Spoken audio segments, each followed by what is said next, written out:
Hello यार, welcome. देखो यार, आजकल मैं डेली वीडियो अपलोड कर रहा हूँ क्योंकि जो आपके फर्स्ट टर्म वाले एग्जाम है उसमें टोटल 8 चैप्टर आ रहे हैं ज़्यादातर स्कूल में, और अपना सिलेबस थोड़ा पीछे था तो मैंने अभी डेली अपलोड करना शुरू कर दिया है ताकि सिलेबस कंप्लीट हो जाए, साथ ही साथ हम जो इंपॉर्टेंट क्वेश्चन हैं उसकी भी सीरीज देख सकें।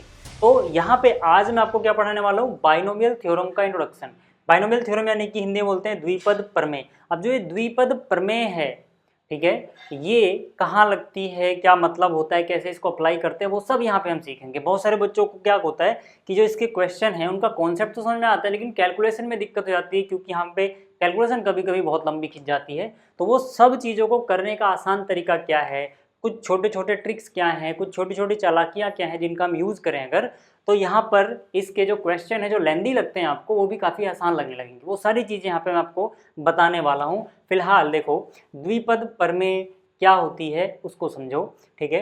देखो, द्विपद से आपको इतना तो समझ में आ गया होगा कि यहाँ पर जो भी चीज़ हम देखने वाले हैं उसमें कहीं ना कहीं द्विपद इन्वॉल्व होगा।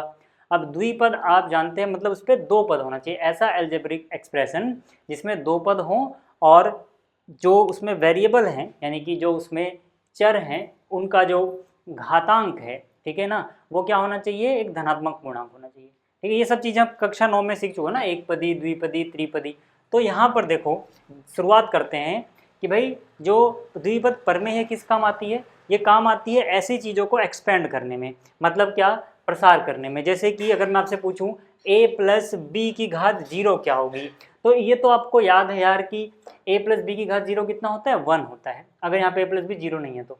ठीक, अगर मैं आपसे पूछूं a प्लस बी की घात 1 क्या होगी, ये भी आप आसानी से बता दोगे यार ये तो a प्लस बी ही होगा। अगर मैं आपसे पूछूं a प्लस बी की घात 2 क्या होगी, तो इसके लिए भी आपको इस प्रमेय की जरूरत नहीं है क्योंकि ये तो आपने याद किया हुआ है, छोटी सी चीज़ है तो आप बता दोगे क्योंकि आपको याद है कि भाई A square plus 2ab plus B square होगा, तो ये आप आसानी से बता दोगे। ऐसे ही अगर मैं थोड़ा और आगे चलूँ, अब थोड़ा दिक्कत आनी चालू होगी। a प्लस बी की घात 3 अगर मैं आपसे पूछूं तो आप कहोगे यार यही वो फॉर्मूला था जहाँ पे हमें याद करने में थोड़ी दिक्कत हुई थी जब हम छठी, सातवीं, आठवीं क्लास में थे, है ना। ये सर दर्द बना हुआ था लेकिन अब तो हम थोड़े बड़े हो गए, अब हमें ये याद है। यानी कि a प्लस बी का क्यूब भी आपको याद होगा ज़्यादातर बच्चों को। यहाँ तक तो कोई दिक्कत नहीं आएगी, लेकिन कठिनाई का लेवल बढ़ता जा रहा है। ऐसे ही अगर मैं थोड़ा और बढ़ा दूँ आगे तो a प्लस बी की घात 4 आपसे पूछूँ तो हो सकता है आप में से कुछ बच्चे बता दें, लेकिन डायरेक्ट बहुत सारे बच्चों को तो ये याद नहीं होगा, उनको मल्टीप्लाई करके देखना पड़ेगा फिर, है ना। तो मतलब क्या है कि जैसे जैसे घातांक हम बढ़ा रहे हैं चीज़ें मुश्किल होती जा रही हैं। अब सोचो अगर मैं आपसे पूछ लूँ कि यार a प्लस बी की घात 50 बता दो मुझे, तब आप बता पाओगे क्या, नहीं बता पाओगे, बहुत बड़ी चीज़ है ये। लेकिन द्विपद प्रमेय की मदद से हम इसको भी निकाल सकते हैं। समझ में आई बात, ठीक है ना। अब इससे पहले कि मैं वो प्रमेय बताऊं कि कैसे लगानी है, कैसे अप्लाई करनी है, यहाँ पर ना कुछ पैटर्न ऑब्जर्व करो। जो पैटर्न अगर आपने अच्छे से ऑब्जर्व कर लिए तो आपके लिए बहुत सारी चीज़ें आसान हो जाएंगी। पैटर्न क्या है, पहली बात देखो, यहाँ पर a प्लस बी का जो, ठीक है, घातांक है उससे एक ज़्यादा टोटल पद बनेंगे जब इसको आप प्रसार करोगे। मतलब क्या कि जब आपने a प्लस बी की 0 का फॉर्मूला खोला तो आपको क्या मिला, एक। इसमें कितने पद मिल रहे हैं आपको, एक ही पद मिल रहा है, लेकिन घातांक 0 है तो 0 से एक ज़्यादा है, ठीक, एक पद। ऐसे अगर आप देखोगे यहाँ पर जब घातांक 1 है तब आपको पदों की संख्या कितनी मिल रही है, 2 मिल रही है, ठीक है ना, दो पद, एक ये एक ये, ठीक है, याद रहे ए और बी अलग अलग चीज़ें हैं, ठीक है। तो मतलब घातांक जो होगा उससे एक ज़्यादा पदों की संख्या होगी। जैसे यहाँ पे अगर हम देखें घातांक 2 है तो पदों की संख्या कितनी हो गई सर, एक पद ये हो गया, दूसरा ये हो गया, तीसरा ये हो गया, यानी कि पदों की संख्या 2 से एक ज़्यादा, 2 प्लस 1 यानी कि 3 हो गई। ऐसे ही देखिए अगर हम घातांक 3 है तो पदों की संख्या 3 प्लस 1 यानी 4 होनी चाहिए, 1 2 3 4 होनी चाहिए, ठीक है। तो इतना तो क्लियर हो गया कि अगर मैं यहाँ पर a प्लस बी की घात 4 की बात करूँ तो यहाँ पे पदों की संख्या 4 प्लस 1 यानी 5 होगी, यानी इसमें 5 पद होंगे, इतना तो अपने को क्लियर हो गया। तो वही यहाँ पे पहला पॉइंट लिखा हुआ है जो आपको नोट डाउन कर लेना है अच्छे से, कि अगर n कोई धनात्मक पूर्णांक है, उसी के लिए हम बात कर रहे हैं अभी, है ना। n अगर कोई धनात्मक पूर्णांक है, अगर धनात्मक नहीं होता तब भी ये थ्योरम अप्लाई हो जाती है, लेकिन वो भी अपने सिलेबस में नहीं है। अभी अपने को वो चीज़ें पढ़नी है जब n एक धनात्मक पूर्णांक हो तब क्या क्या होता है वो अपने को डिस्कस करना है, ठीक है। अब यहाँ पर a प्लस बी, ठीक है, की पावर n अगर आपके पास है और n क्या है, 0 1 2 3 4 5 6 इनमें से कोई एक, ठीक है ना, ये आगे बढ़ता जाएगा ऐसे ही। तो a प्लस बी की घात n में कुल पद कितने होंगे, n प्लस 1, मतलब जब इसको प्रसार किया जाएगा तो उसमें पद की संख्या एक ज़्यादा होगी जो भी n है उससे, ठीक है। ये बात क्लियर हो गई। अब एक और चीज़ आप देख रहे होगे कि यहाँ पे a की घात एक एक करके घटती जाएगी और b की घातें एक एक से बढ़ती जाती हैं। जैसे समझाता हूँ, यहाँ से समझ लो चाहो तो आप, ठीक है। जैसे यहाँ पे a की घात कितनी है 3, फिर a की घात कितनी हो गई 2, फिर a की घात कितनी बची 1, और लास्ट में जाके a है ही नहीं, मतलब a की घात कितनी हो गई 0। तो आप देख रहे होगे कि भाई a की घात तो घटती जाती है, a की घातें एक एक करके घटती जाती है। a किसको बोल रहे हैं अभी हम, जो यहाँ पे पहले लिखा हुआ है, ठीक है। ऐसे ही अगर मैं b की घात देखूं तो b की घातें एक एक से बढ़ती जाती हैं। जैसे यहाँ पर b है ही नहीं, मतलब b की घात 0 समझो, है ना, b की घात 0, यहाँ पे b की घात 1 हो गया, यहाँ b की घात 2 हो गया, यहाँ b की घात 3 हो गया। तो आप देख रहे हो b की घातें बढ़ती जा रही हैं, a की घातें एक एक करके घटती जा रही हैं। ऐसे आप कहीं भी देख लो, आप यहाँ देख लो, यहाँ पर अगर मैं a की बात करूँ तो a की घात 2 है, फिर a की घात 1, फिर a की घात है ही नहीं, यानी a की घात यहाँ पे आ गया 0, तो 2 1 0, तो a की घात क्या हो रही है, घटती जा रही है, ठीक। जबकि जबकि जो b है, देखो b की घात यहाँ पर कितनी है 0, फिर कितनी हुई 1, फिर 2, b की घात बढ़ती जा रही है। ऐसे ही आप कहीं भी देख सकते हो, यहाँ भी देख सकते हो, यहाँ पे a की घात 1 है, यहाँ पर a की घात है नहीं, मतलब 0 समझ सकते हो, ठीक है।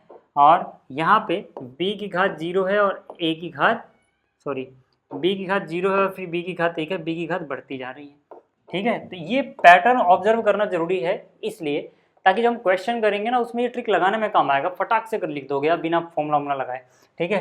तीसरा क्या है कि प्रत्येक पद में a तथा b की घातों का योग n के बराबर होगा। मतलब क्या, n किसको बोल रहे हैं, जो यहाँ पे है ये n है, ठीक है ना। अलग अलग क्वेश्चन के हिसाब से n अलग अलग होगा भाई। जैसे a प्लस बी की घात 3 की बात करूंगा तो n 3 हो जाएगा, a प्लस बी की घात 4 की बात करूंगा तो n 4 हो जाएगा, a प्लस बी की घात 5 की बात करूंगा तो n 5 हो जाएगा।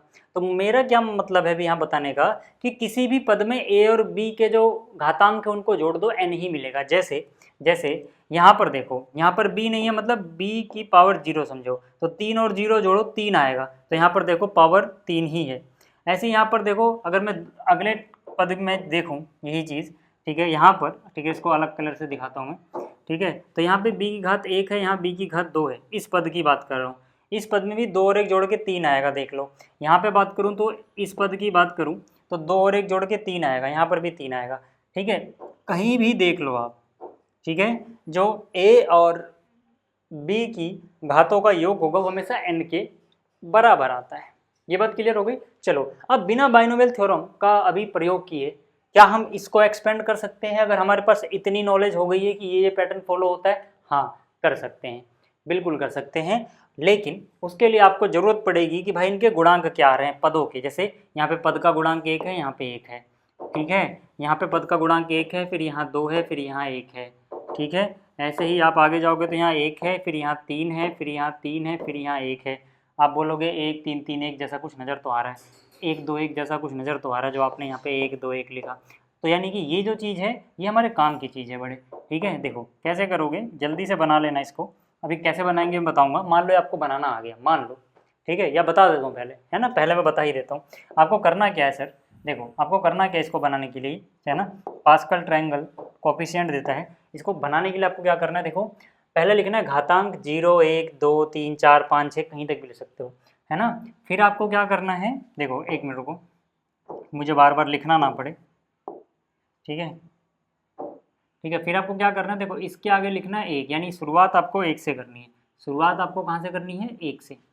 फिर आप जब इस पे आओ ना तो इसके किनारे किनारे, है ना, यानी कि ऐसे थोड़ा सा तिरछा में, ठीक है, आप क्या लिख दो, यहाँ पर 1 लिख दो, यहाँ पर भी 1 लिख दो, इतना कर लोगे। फिर अगली बार आप जाओगे ना तो पहले इन दोनों को जोड़ना, इन दोनों को जोड़ना और बिल्कुल इनके बीच में लिखना, यानी कि इनके बिल्कुल ठीक बीच में, यानी कि एकदम ऐसे बीच में यहाँ पे, ठीक है। कितना हो जाएगा ये, 2 हो जाएगा, 1 और 1 2। और फिर किनारे पे 1 लगा देना, फिर यहाँ किनारे पे 1 लगा देना। अगली बार फिर से इन दोनों को जोड़ोगे और बिल्कुल इनके बीच में लिखोगे, 2 और 1 कितना होता है 3। ऐसे फिर इन दोनों को जोड़ोगे, इनके बीच में लिखोगे, 2 और 1 कितना होता है 3। फिर क्या करोगे, इन दोनों को जोड़ोगे, बिल्कुल बीच में लिखोगे 4, ठीक है। और 3 कितना होता है 6, 3 और 1 कितना होता है 4, और फिर किनारे पे 1 यहाँ और किनारे पे 1 यहाँ लगा दो। ऐसे ही 5 वाला भी कर सकते हो आप। अभी हमारे काम क्या आता है वो देख लो, ठीक है। आप सारी चीज़ अपने पास हैं, अब आराम से आप एक्सपेंड कर सकते हो, ठीक है। जो भी आपको एक्सपेंड करना हो, जैसे a + b की पावर 4 एक्सपेंड करना है, तो मुझे पता है कि भाई कोफिशिएंट तो ये रहेगा 1 4 6 4 1, है ना। तो मतलब देखो सबसे पहली बात तो यहाँ पर कोफिशिएंट क्या होगा 1, प्लस में लिख दो 4, प्लस में क्या लिखोगे 6, प्लस में क्या लिखोगे 4, प्लस में क्या लिखोगे 1। फिर हर जगह क्या a और b है ना, तो a b लिख दो। यहाँ पर a b लिख देना, यहाँ पर a b लिख देना, यहाँ पर a b लिख देना, यहाँ पर भी a b लिख देना, यहाँ पर भी a b लिख देना।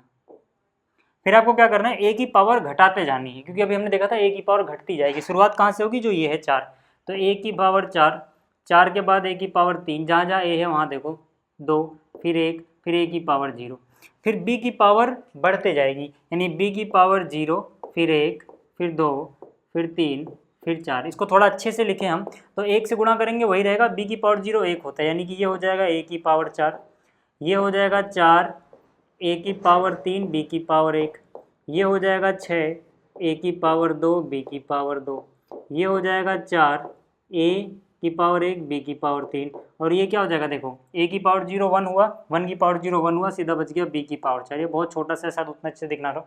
तो मतलब क्या है कि हम बायनोमियल थ्योरम का यूज करे बिना इस ट्रायंगल का, पास्कल ट्रायंगल बोलते हैं, ठीक है, इसका उपयोग करके भी, ठीक है, इस तरह की चीज़ों को एक्सपेंड कर सकते हैं।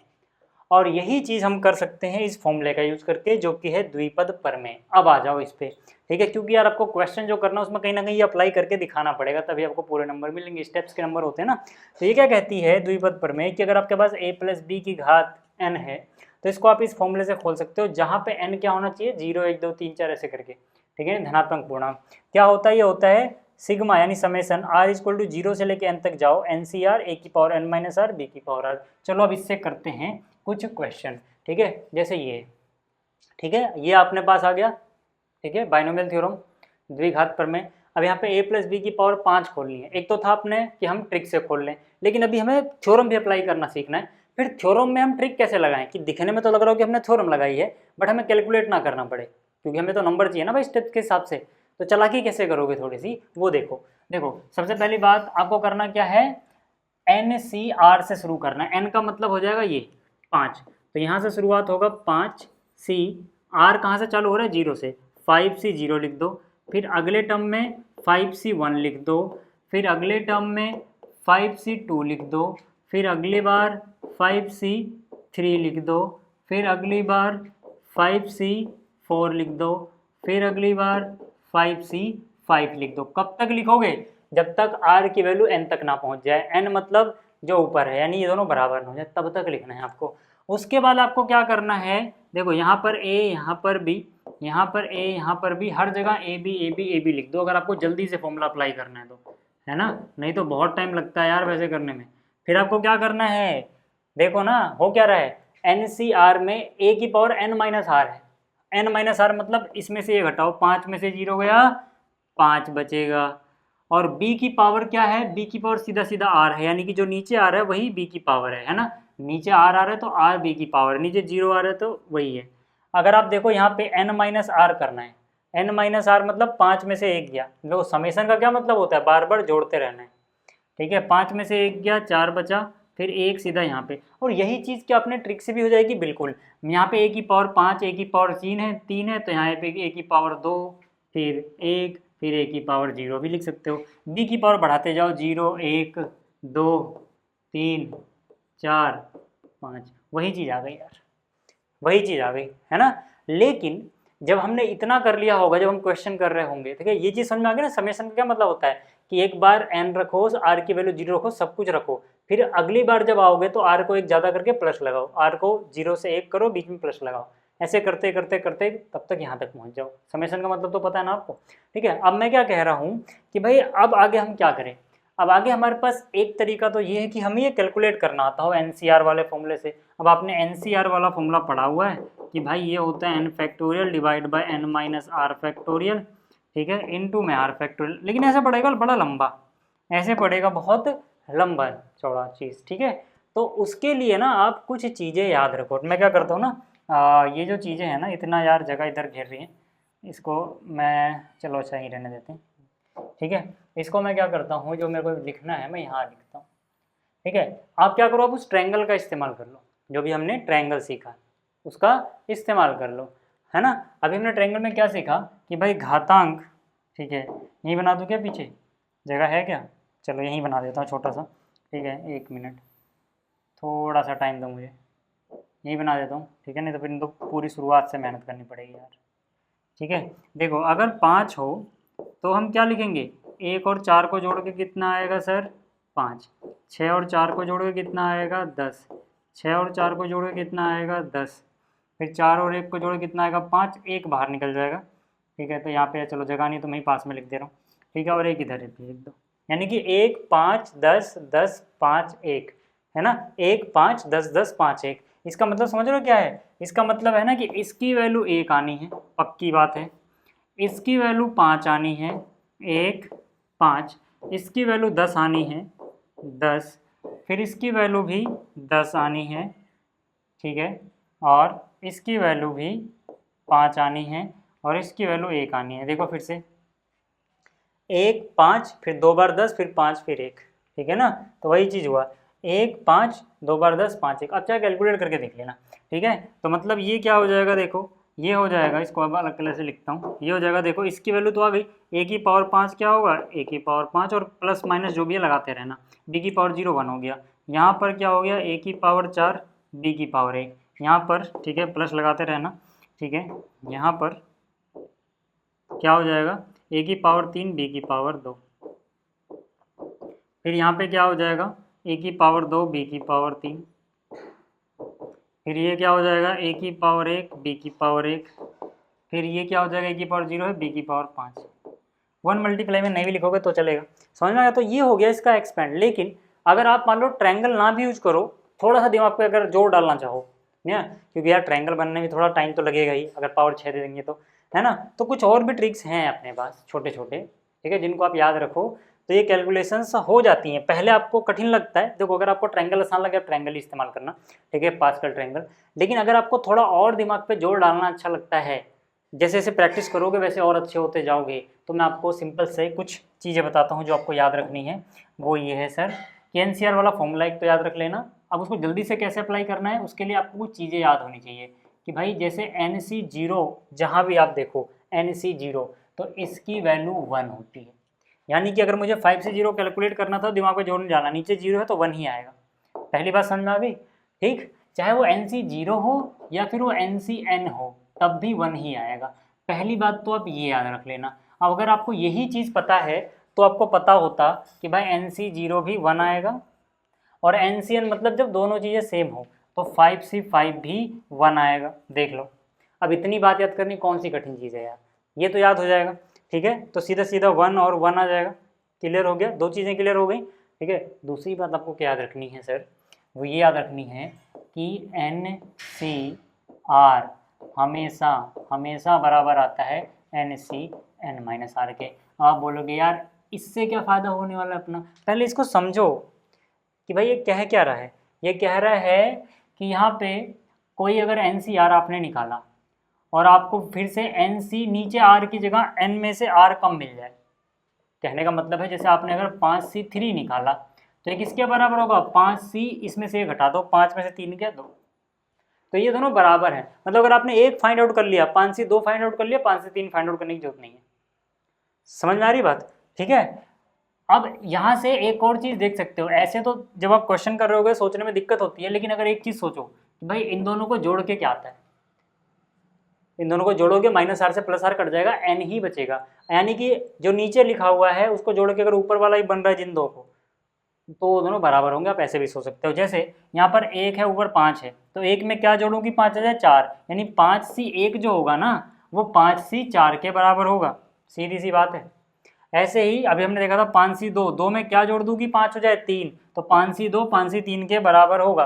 तो यार देखो अब इस फॉर्मूले से आपने निकाल लिया, ठीक है। अच्छा एक और चीज़, ठीक है, एक और चीज़, NC1 जो होता है वो N होता है और यही चीज़ NCN-1 के बराबर भी होती है। वो इसी से आ जाएगा। यानी कि अगर नीचे 1 है तो ऊपर वाला ही आंसर हो जाएगा। अब जैसे यहाँ पर नीचे 1 है तो ऊपर वाला 5 ही आंसर हो जाएगा। तो जैसे ही आपको ये ट्रिक पता लगा कि भाई नीचे 1 हो तो ऊपर वाला आंसर होता है, तो ये भी निकल गया। अब जैसे ही आपको 5C1 मिला तो 1 में क्या जोड़ दूँ, 5 है 4, यानी 5C1 5C4 के बराबर होगा, यानी कि 5C4 भी 5 के ही बराबर होगा। इसको ऐसे भी बता सकते हो कि अगर नीचे जो R है वो N से सिर्फ एक कम है, सिर्फ एक कम, N से एक कम है, तो भी आंसर N ही यानी ऊपर वाला ही आ जाता है। ठीक है, तो देखो इस ट्रिक से, ट्रिक क्या मतलब, थोड़ा सा ऑब्जर्व किया हमने। अब ये चीज़ पता लग गई, ये चीज़ पता लग गई, ये भी चीज़ पता लग गई, ये भी बीच वाली चीज़ देखो।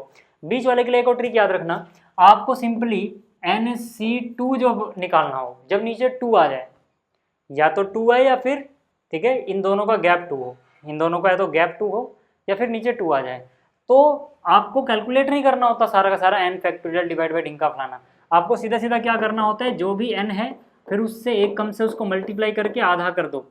ये भी ट्रिक याद रखना सर, ठीक है, ये भी ट्रिक याद रखना। ज़्यादातर क्वेश्चन आपके 5 तक आते हैं और ये हो जाते हैं। 6 में भी देंगे ना तब भी कहीं ना कहीं ये चीज़ें काम आ जाएंगी, आपको 1-2 ही कैलकुलेट करना पड़ेगा। अब देखो मैं कहना क्या चाहता हूँ, मान लो मैं ये बोल रहा हूँ कि यार मैंने ट्रायंगल से नहीं लिखा, ट्रायंगल बनाने में टाइम लगता, ट्रायंगल से भी जल्दी अगर मैंने थोड़ी प्रैक्टिस की है तो ट्रायंगल देखो उनके लिए सही है जो फटाक से ट्रायंगल बना लें, उतना टाइम देने के लिए तैयार हैं। लेकिन ये वाली चीज़ें उनके लिए अच्छी हैं जो एग्जाम से पहले बहुत सारी प्रैक्टिस करके गए हैं, क्योंकि जब उन्होंने बहुत दिन प्रैक्टिस करी होगी ना तो ये चीज़ें जो इतना टाइम लग रहा है जल्दी कैलकुलेट होगी। जैसे देखो कितनी जल्दी कैलकुलेट हो जाता है, 5C0 मुझे पता है 1 होता है, क्योंकि नीचे 0 है तो 1 आता है, सोचना ही नहीं है।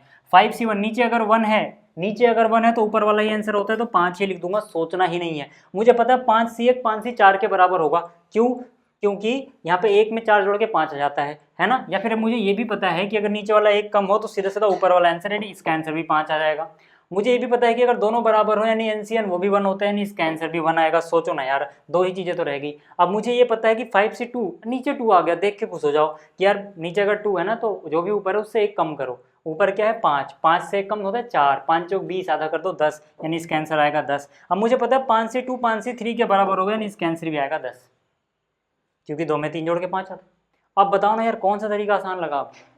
तो मतलब आप कैसे भी कर सकते हो, आपकी इच्छा है भैया, आपकी इच्छा है, आप प्रैक्टिस करना चाहते हैं तो इस पर थोड़ी प्रैक्टिस करना, धीरे धीरे मजबूत हो जाओगे आप और ये होने लग जाएगा। नहीं तो ट्रायंगल बनाओ कर लो, ठीक है। और भी बहुत सारी चीज़ें प्रैक्टिस कर सकते हो सर आप, है ना, और भी बहुत सारी चीज़ें प्रैक्टिस कर सकते हैं आप। फिलहाल एग्जाम्पल देखो कि भाई आपको A और B जैसी आसान सी चीज़ तो नहीं दिखी, कुछ तो कॉम्प्लेक्स खिचड़ी पका देंगे वो आड़ा टेढ़ा लिख के, ताकि बच्चे को थोड़ा कैलकुलेशन में डर लगे। बट आपको डरना नहीं है। क्यों नहीं डरना है वो बात बताता हूँ मैं आपको। डरना इसलिए नहीं है ना कि यार अगर एंड में जाके ऐसे क्वेश्चंस में, खैर इसमें तो नहीं, इससे कॉम्प्लेक्स अगर कुछ भी दे दे तो उसमें कैलकुलेशन में गलती हो भी जाए आपसे, तो शुरू के स्टेप्स हम कुछ ऐसी चालाकी से लिखेंगे कि शुरू के स्टेप्स में गलती होगी ही नहीं। एंड में जाके लास्ट वाले में इसमें आंसर आना होगा, उसमें गलती अगर कैलकुलेशन की होगी तो होगी, आधे नंबर कटेंगे। बस मैं आपको सिखाता हूँ कैसे। मान लो ये क्वेश्चन करना मुझे बिना गलती के करना है, या फिर गलती हो भी तो सिर्फ लास्ट स्टेप में हो, आधे आधे नंबर कटे। मान लो अगर मैं जल्दीबाजी में कर रहा हूँ तो मुझे ऐसा चाहिए तो मैं क्या करूँगा, मैं फटाफट अपना ट्रिक अपनाऊंगा। देखो जरा सॉल्यूशन नंबर 1 मेरे पास क्या है सर, ये है ना, x² प्लस में 3/x की पावर है 4। अब देखो यार फॉर्मूला तो मुझे लिखना पड़ेगा, मैं फटाक से फॉर्मूला लिख दूंगा, क्योंकि यार अपने को स्टेप्स के नंबर लेने हैं तो सारी चीज़ें लिखनी पड़ेंगी। लेकिन हम चालाकी करेंगे, फॉर्मूला लिख देंगे, लगाएंगे नहीं, अपने ट्रिक से ही करेंगे सिंपली। ठीक है, अपन क्या बोलेंगे कि यार चलो यहाँ पर 4C0 से शुरू होगा, 4C0, ठीक है, फिर क्या होगा 4C1, फिर क्या होगा 4C2, फिर क्या होगा 4C3, अप टू कहाँ तक जाएंगे 4C4 तक जाएंगे। ठीक है ना, ऊपर वाली चीज़ का कलर चेंज कर दो ताकि ये अलग ही नजर आए। ठीक, अब यहाँ से आ जाओ, फिर हम क्या करते थे, फिर हम लिखते थे यहाँ पर A, यहाँ पर B, है ना, फिर यहाँ पर A, यहाँ पर B, जगह बना लो। जब कुछ कॉम्प्लेक्स दिखे, A B ना दिखे तो उसके लिए पहले जगह बनाओ, नहीं तो गलती होने के चांस रहते हैं। ठीक है, A B के लिए जगह बना लो। आपको पता है कि जो A है उसकी पावर घटती जाती है और कहाँ से शुरू होती है, N से, यानी 4 जो है, तो A की पावर 4, A की पावर 3, A की पावर 2, 1, 0। B की पावर बढ़ती जाती है, 0 से शुरू होती है, 0, 1, 2, 3, 4, है ना, वो अपने आप वही फॉर्मूला लग जाएगा। ठीक है, अब यहाँ पे A की जगह आपको लिखना जो पहले टर्म लिखी है, B की जगह लिखना जो बाद में लिखा है। A की जगह क्या लिखना है, देखो मैं इसको अलग कलर से लिखूंगा। A की जगह क्या लिखना है, x², ठीक है, A जहाँ जहाँ है वहाँ क्या लिख दो, x²। बहुत जल्दी यार, आपका टाइम देखो कितना बच जाएगा। B की जगह क्या लिख दो, जो भी है 3/x, तो B की जगह क्या लिखोगे 3/x, 3/x, फिर से 3/x, ठीक है, 3/x, 3/x, ठीक है। अब कैलकुलेट कर लो। अब देखो यार, अब कैलकुलेट करना कितना आसान है, कितना आसान है। या तो आप फटाक से ट्रायंगल देख लो, जो अभी हमने ट्रायंगल देखा था, ठीक है ना, कि 4 वाले में, क्योंकि पावर 4 है, 4 वाले में क्या आएगा, 1 4 6 4 1, है ना। या तो ऐसे सोच लो, ट्रायंगल बना लेना, तो इसका आंसर आएगा 1 4 6 4 1, ऐसे आएगा। नहीं तो जो मैंने चीज़ें बताई आपको, अगर आपको वही याद है तो आप जानते हो कि NC 0, अगर नीचे 0 तो 1 ही आता है, तो इसका आंसर 1 आएगा, ठीक है ना। अब इसकी पावर 0 तो 1 हो गया, यानी कि आंसर आएगा x की पावर 2, उसकी पावर 4 है, यानी कि 2 4 जा 8, ठीक है, प्लस आपको पता है NC1 n ही होता है, यानी 4C1 4 हो जाएगा, ठीक है। और यहाँ पे कितना हो जाएगा, देखो ये हो जाएगा x की पावर 3 और 2 गुणा करोगे 6, यहाँ पे क्या हो जाएगा, यहाँ बचेगा 3 बटे में x पावर 1, है ना।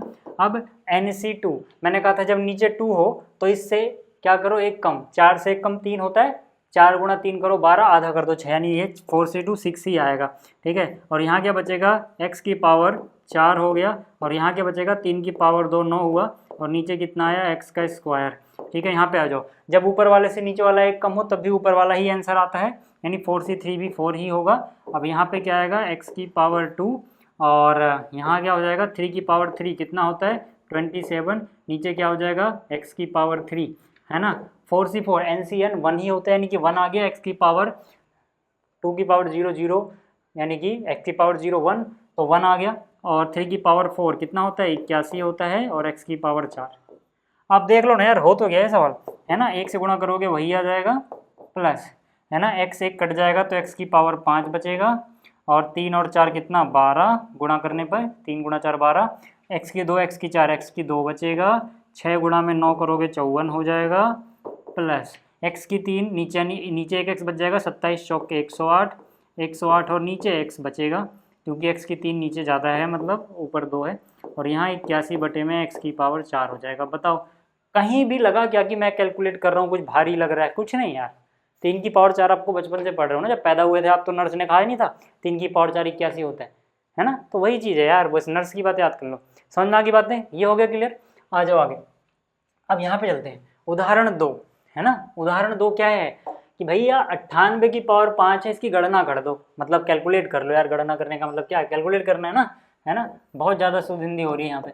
चलो यहाँ पर सॉल्यूशन 2 की बात कर रहे हैं आप, है ना, सॉल्यूशन 2। अब यहाँ पे देखो, कर तो आप ऐसे भी सकते हो ना भाई, यहाँ पर जैसे भी आपको आता है गुणा कर करके, लेकिन वैसे नहीं करना, आपको थ्योरम लगा के करना है। तो थ्योरम लगाने के लिए अपने पास भाई 2 टर्म होनी भी तो चाहिए, क्योंकि हमें तो बाइनोमियल थ्योरम लगानी है, यानी कि द्विपद होना चाहिए वहाँ पे ना, पर यहाँ तो एक ही है। तो क्या करो, इसको कुछ ऐसे में ब्रेक करो जिसके पास 0 की भरमार हो भाई साहब, है ना, प्रचुर मात्रा में 0। अमीरी देख रहे हो इसकी, इसके पास 0 2 2 है ना।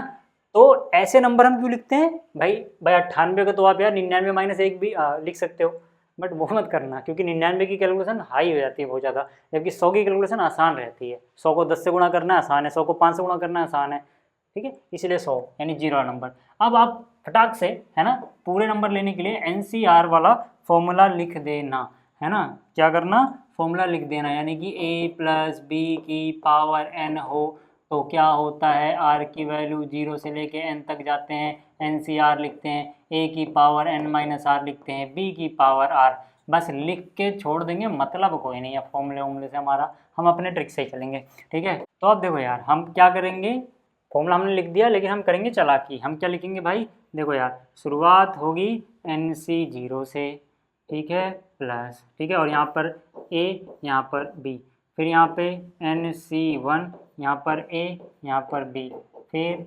NC2, यहाँ पर a, यहाँ पर b, फिर NC3, यहाँ पर a, यहाँ पर b। क्या कह रहे हो, माइनस आता है, हाँ आता है, मैंने जानबूझ के नहीं लिखा, ठीक है, अभी बता रहा हूँ, ठीक है। और फिर यहाँ पे क्या होगा, NC5, ठीक है, ये। अब बात कर रहे हैं माइनस वाले। देखो फॉर्मूला किसके लिए भाई, a + b की पावर n के लिए, लेकिन यहाँ पर है a - b, तो क्या हर जगह प्लस आएगा, नहीं। एक तरीका तो ये है, b की जगह -2 लिखो। अगर आप b की जगह -2 लिखने से बचना चाहते हो तो एक काम करना, जहाँ जहाँ पे ये ऑड नज़र आ रहा है, r क्या नज़र आ रहा है, और वहाँ माइनस कर दो। या फिर आप इसको ऐसे भी याद रख सकते हो कि एक बार प्लस फिर माइनस, फिर प्लस, फिर एक बार यहाँ आ जाएगा माइनस, ठीक है ना, फिर प्लस, फिर यहाँ आ जाएगा माइनस। आप ऐसे भी कर सकते हो, ठीक है। जब आपको माइनस नजर आ जाए बी, तो plus minus plus minus plus minus, जहाँ जहाँ आर ओड है वहाँ वहाँ आर की पावर ओड होगी। आर की पावर यानी कि इसकी मतलब बी की पावर ओड होगी, यानी कि वो नेगेटिव बचा रहेगा, इसीलिए, ठीक है ना। और इवन पे तो वो खत्म हो जाएगा, इसीलिए ऐसा कर रहे हैं, है ना। फिर आप क्या करते हो, इसकी पावर घटाते जाते हो, यानी कि 5, फिर क्या हो जाएगा 4, फिर क्या हो जाएगा 3, फिर क्या हो जाएगा 2, फिर क्या हो जाएगा 1, फिर क्या हो जाएगा 0। फिर उसके बाद बी की पावर बढ़ाते रहते हो, यानी कि 0, 1, 2, 3, 4, 5, ठीक है। ए और बी लिख दो यार। ए कितना है 100 है, बी -2 था बट माइनस का झोल झाल निपटा चुके हैं हम, तो +2 ही लोगे। जब आपने माइनस अलग से लगा दिया, भले ही भी -2 है लेकिन आप +2 ही लिखोगे, है ना। फिर यहाँ पे 100, यहाँ पे 2, फिर यहाँ पे 100, यहाँ पे 2, फिर यहाँ पे 100, यहाँ पे 2, फिर यहाँ पे 100, यहाँ पे 2, फिर यहाँ पे 100, यहाँ पे 2। बताओ इसमें कोई दिक्कत है क्या? इसमें कोई भी दिक्कत है क्या? किसी को नहीं होनी चाहिए। अब NC0 तो 1 होता है ना, 1 से जिसको मल्टीप्लाई करेंगे वही रहेगा। तो 100 की पावर 5, ये क्या मतलब हो गया भाई? 2 जीरो है ना, 2 का 5 गुना कर दो, 10 जीरो हो जाएंगे। कितने जीरो हो जाएंगे? 10 जीरो हो जाएंगे। 3, 3 6, 3 9, 1 10 जीरो, और 2 की पावर 0 तो 1 होता है ना। यानी ये वैल्यू 1 हो गई, ये वैल्यू 1 हो गई, और इसको तो मैंने ऐसे लिख दिया। तो मतलब ये इतना लंबा चौड़ा नंबर आ गया अपने पास माइनस, ठीक है। अच्छा NC0, अच्छा n की जगह यार n नहीं 5 है तो 5 लिख दो। मैंने n लिख दिया ना जल्दीबाजी में, ठीक है। n की जगह कितना लिख दो? 5, क्योंकि n कितना था सर? 5 था। n कितना था? 5 था। कैसे पता लग रहा है कि n 5 था? अरे यार a plus B I minus B के सर पे देखो कितना लिखा हुआ है? 5 लिखा हुआ है, तो कितना है? 5 है, ठीक है। अब 5C1 तो 5 ही होता है, NC1 n होता है, ठीक है। एक के आगे 2 जीरो हैं, उसकी पावर 4 है, यानी अब जीरो कितने जाएंगे? 8, तो इसके आगे 8 जीरो लगा दो, क्योंकि 5 से गुणा करोगे 5 एकम 5, सीधा 8 जीरो, या तो लो कर ही देता हूँ। 8 जीरो, 3 6 7 8 जीरो लग गया। 2 की पावर 1 कितना होता है सर? 2 ही होता है, ठीक है। अब इसको ना मुझे थोड़ा नीचे लिखना पड़ेगा, ठीक है, इसको थोड़ा नीचे लिखना पड़ेगा, ठीक। अब यहाँ पे आ जाओ। 5C2 10 होता है। अभी हमने देखा जब नीचे 2 है, ठीक है, जब नीचे 2 है तो 5 को 1 कम, यानी 4 से गुणा करो, 5 और 20 का आधा 10, 10 आ जाएगा गुणा में। 100 की पावर 3 मतलब 2 जीरो, उसका 3 गुना कर दो 6 जीरो, तो 3 4 5 6 जीरो। 2 की पावर 2 कितना होता है? 4, माइनस जितना 5C2 होगा उतना ही 5C3 होगा। अभी हमने देखा जितना 5C2 होगा उतना ही 5C3 होगा, यानी कि वो भी 10 ही होगा। और यहाँ से 100 की पावर 2 यानी कि 1 के आगे 4 जीरो, है ना, क्योंकि 2 जीरो का डबल 4 जीरो हो जाएगा। और 2 की पावर 3 कितना होता है? 8 होता है, ठीक है। फिर इसकी बात करें तो 5C4, अरे यार मैंने हर जगह n कहाँ लिख दिया, ठीक है। 5C4 तो कितना हो जाएगा? ये भी 5 ही होगा, क्योंकि नीचे अगर एक कम है n से तो आंसर n ही आता है, ठीक है। ये कितना हो जाएगा? 100 की पावर 1 यानी 100 ही हो जाएगा ये तो, और 2 की पावर 4 यानी 16 हो जाएगा ये तो, ठीक है। फिर नीचे कितना? माइनस 5C5 1 हुआ, 100 की पावर 0 हुआ, 2 की पावर 5 32 हो गया, तो नीचे जो भी था ये 32 आ गया, और माइनस था -32, ठीक है। इतनी चीज़ें समझ में आ गई आपको? इतनी चीज़ें समझ में आई? अब अगर इतनी चीज़ें समझ में आई हैं तो थोड़ा और आगे बढ़ते हैं ना। देखो यार इसको तो ऐसे कॉपी कर दो यार सीधा, इतना बड़ा नंबर लिखने में डर लग रहा है, ठीक है। इसको तो सीधा कॉपी करो। -5 × 2 कितना हो गया? 10 हो गया, ठीक है। तो 3 3 6 2 8 जीरो तो पहले से थी, अब 10 का 1 जीरो है, 9 जीरो हो जाएंगी, तो 3 6 9 जीरो हो गए, ठीक है। प्लस यहाँ पे करोगे 4 1 जा 4, यहाँ पे 2 4 6 जीरो था, 1 7 जीरो हो गए, है ना, यानी कि 3 3 6 और 1 7, ठीक है। अरे यार फिर से रुको जगह बना लेते हैं, ठीक है। नीचे ये 32 झोल झाल कर रहा है, ठीक है। अच्छा यहाँ तक हो गया। माइनस में करोगे तो 8 एकम 8, फिर 1 2 3 4 जीरो और 1 1 5 जीरो, 1 2 3 4 5 जीरो। फिर यहाँ से करोगे 16 पंजे 80, 16 पंजे 80, 2 जीरो और लगाओगे 8000, माइनस में 32, माइनस में 32। हम इनको जोड़ने जाएं सर, जोड़ना तो वैसे आपको आता होगा, ऊपर नीचे रख के कर लेना, लेकिन उसमें उसकी भी ज़रूरत नहीं है। अब मुझे पता है कि यार देखो ये प्लस वाला है, ये भी प्लस वाला है, ये भी प्लस वाला है, इनको जोड़ना है ना, सीधा सीधा ऊपर नीचे रखोगे तो पहला दूसरा तीसरा चौथे डिजिट पे 8 आ जाएगा, बाकी तो सब 0 0 चल रहे हैं, यानी कि 1 2 3 चौथे डिजिट पे 8 आ जाएगा। फिर ये जोड़ना है ना, तो 1 2 3 4 5 6 7 8, 3 3 6 1 7 8वें डिजिट, 1 2 3 4 5 6 7 8वें डिजिट पे फिर 4 आ जाएगा, और फिर यहाँ पे 3 3 6 3 9 10वें डिजिट पे 1 है, तो 8वां डिजिट ये है, 9वां ये, 10वां ये, इतना आ जाएगा जोड़ के यार। माइनस वाला भी आपस में एक साथ जोड़ लेना। माइनस वाला समझ रहे हो ना किसकी बात कर रहा हूँ? देखो यार, माइनस वाले मतलब जो जिनके आगे माइनस माइनस माइनस लगा हुआ है ना, मैं बात कर रहा हूँ इस भाई की, इनकी और इनकी, ठीक है। तो इनको जोड़ोगे तो लास्ट में तो 0 0 32 है, यानी कि माइनस में लास्ट में तो 32 आएगा माइनस वाला जोड़ोगे तो, और जो भी प्लस वाला उसमें से माइनस वाला घटा दो, ठीक है। और ये 1 2 3 4 5 छठे स्थान पे 8 आ रहा है, 1 2 3 4 5 छठे पे 8 आ रहा है। ऐसे नहीं समझ में आ रहा तो ऊपर नीचे रख के जोड़ना। फिर यहाँ पर 3 3 6 3 9 और 1 10 है, ऐसे कैसे हो जाएगा? 3 3 6 3 9 10 11, अच्छा यहाँ 11वें पे आ रहा था भाई, यहाँ पे किस पे आ रहा है? 11वें पे, ये तो दोनों जगह फिर 10वें पे तो बराबर होगा ना। अच्छा 10वें पे आ रहा है एक, तो 3 3 6 7 8 9 10 पे ही आ रहा है, ठीक है। इनको घटाओगे तो कितना हो जाएगा? इतना आंसर आ जाएगा यार। अब ये तो मैं लिख दे रहा हूँ, ठीक है, घटाते घटाते रहना, इतना आंसर आ जाएगा, ठीक है। ठीक, तो ये हो गया आपका उदाहरण 2, ठीक है। तो मतलब क्या है कि ये क्वेश्चंस आसान हैं अगर आप थोड़ा सा, ठीक है ना, पेशेंस रखते हो तो आसान है। अब देखो अगला क्वेश्चन, इसको मार्क कर लो इम्पोर्टेंट, मैं बता रहा हूँ पेपर में ऐसे क्वेश्चन देखने को मिल जाएंगे आपको, ठीक है। ये भी इम्पोर्टेंट है, साथ ही साथ अभी जो हमने पिछला क्वेश्चन किया ना, इस तरह के क्वेश्चन भी इम्पोर्टेंट है, इस ऐसे भी आपको एक ना एक देखने को मिल जाएंगे।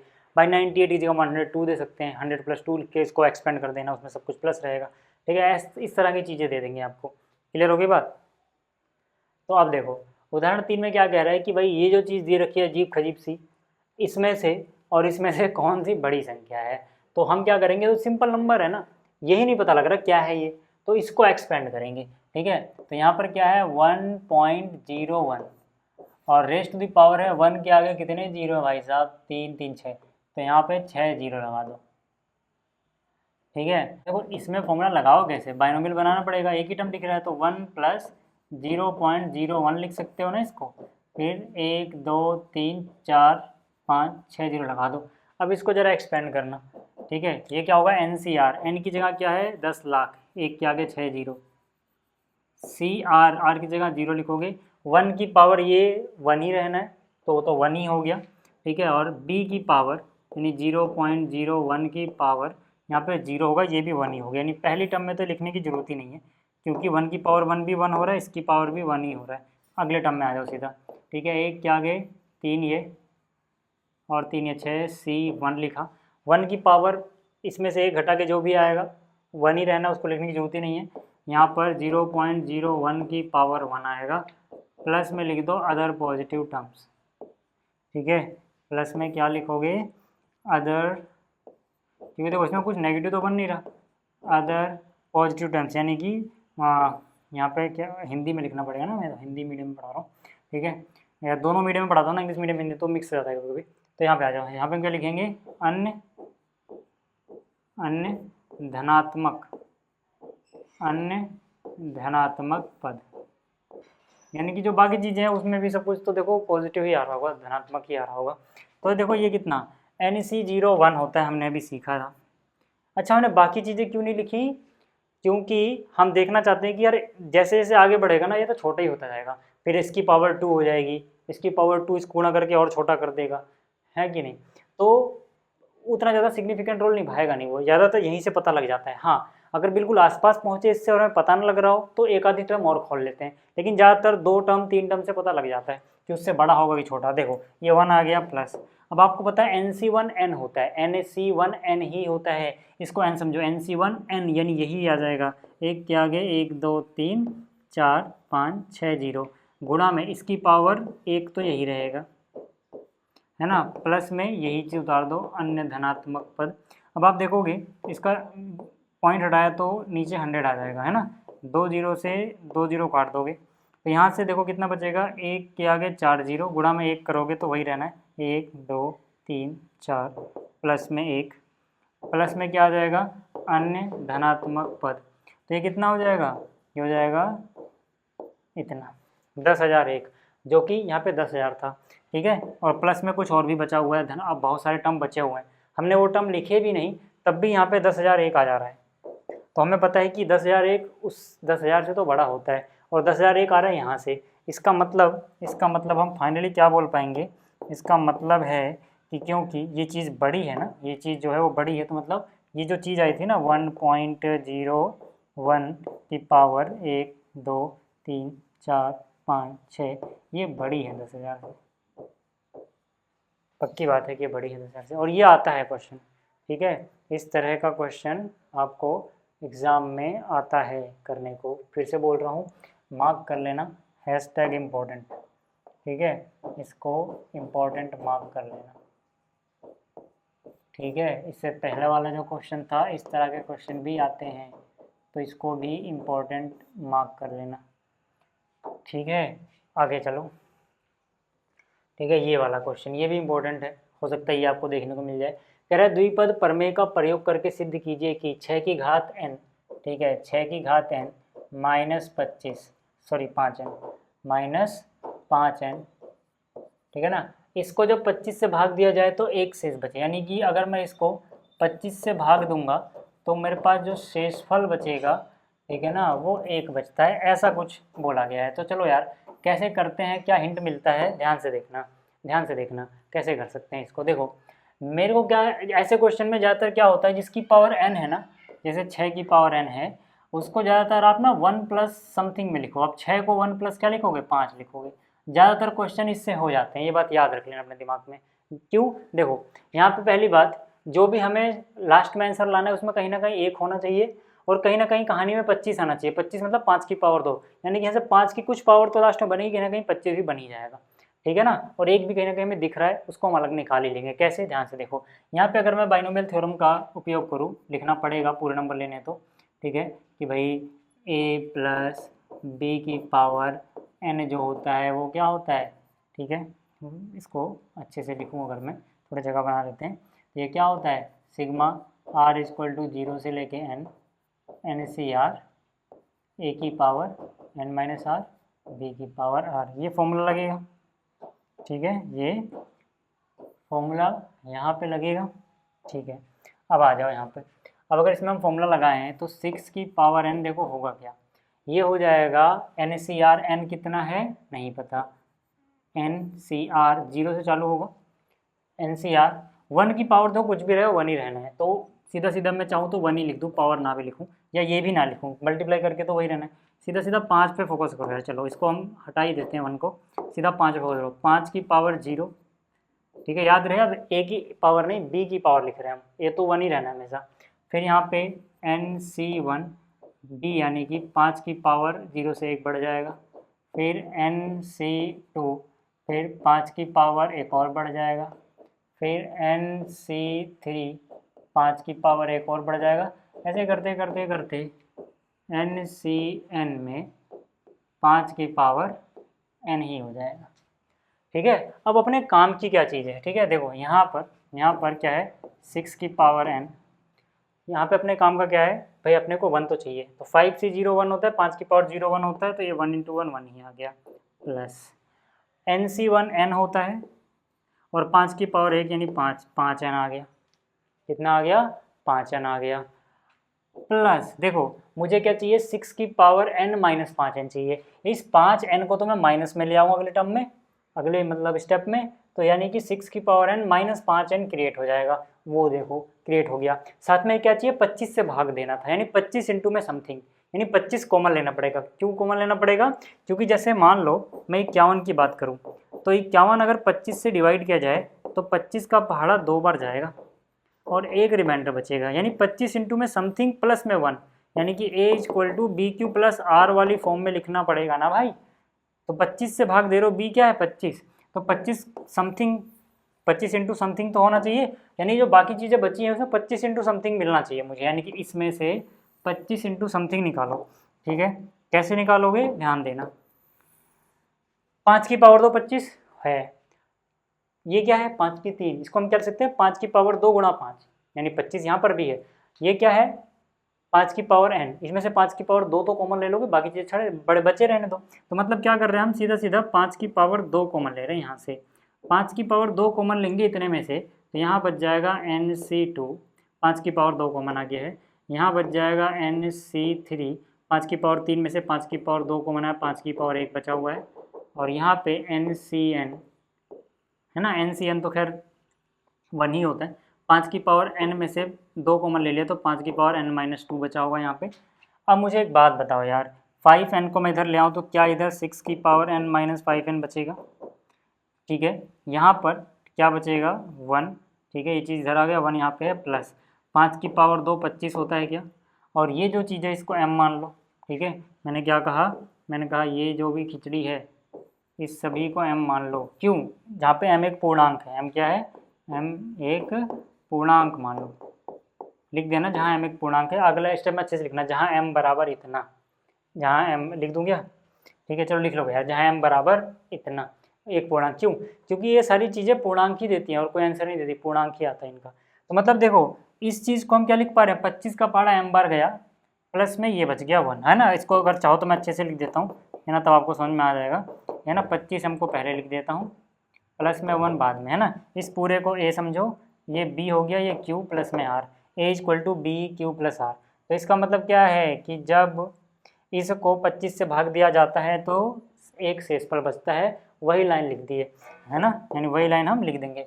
इसका मतलब कि जब 6 की पावर n-5n को 25 से भाग देते हैं तो एक बचता है, 25 से भाग देने पर 25 से भाग देने पर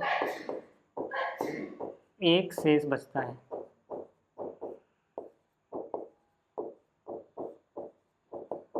समझ में आ गई बात?